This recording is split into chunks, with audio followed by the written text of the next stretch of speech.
Bonjour à toutes et à tous. Bonjour Agathe. Bonjour Nicolas.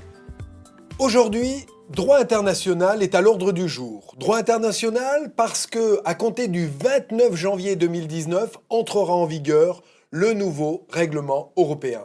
Alors, est-ce que cela va avoir des implications, des conséquences pour les notaires et leurs collaborateurs?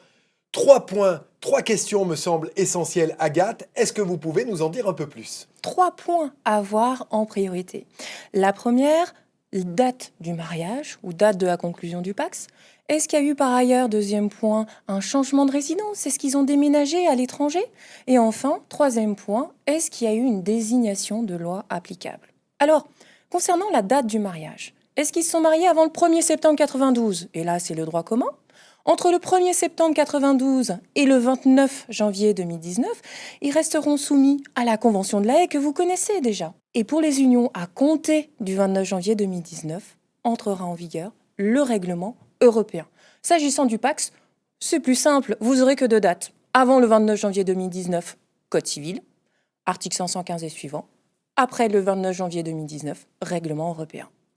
Deuxième point, sur le changement de résidence dans un autre État. La question est de savoir, est-ce qu'il n'y a pas eu de mutabilité automatique ou pas? Est-ce qu'il n'y a pas eu involontairement, sans volonté des époux, un changement de loi applicable?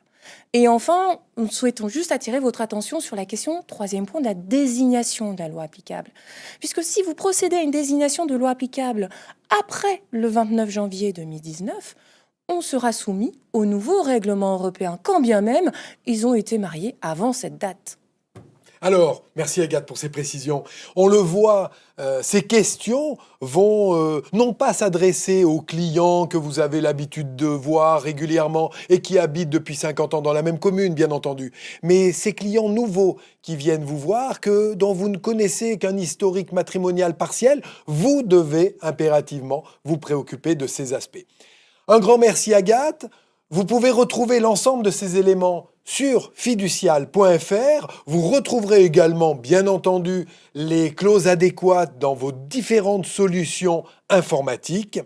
Et à très bientôt pour de nouvelles aventures. Au revoir.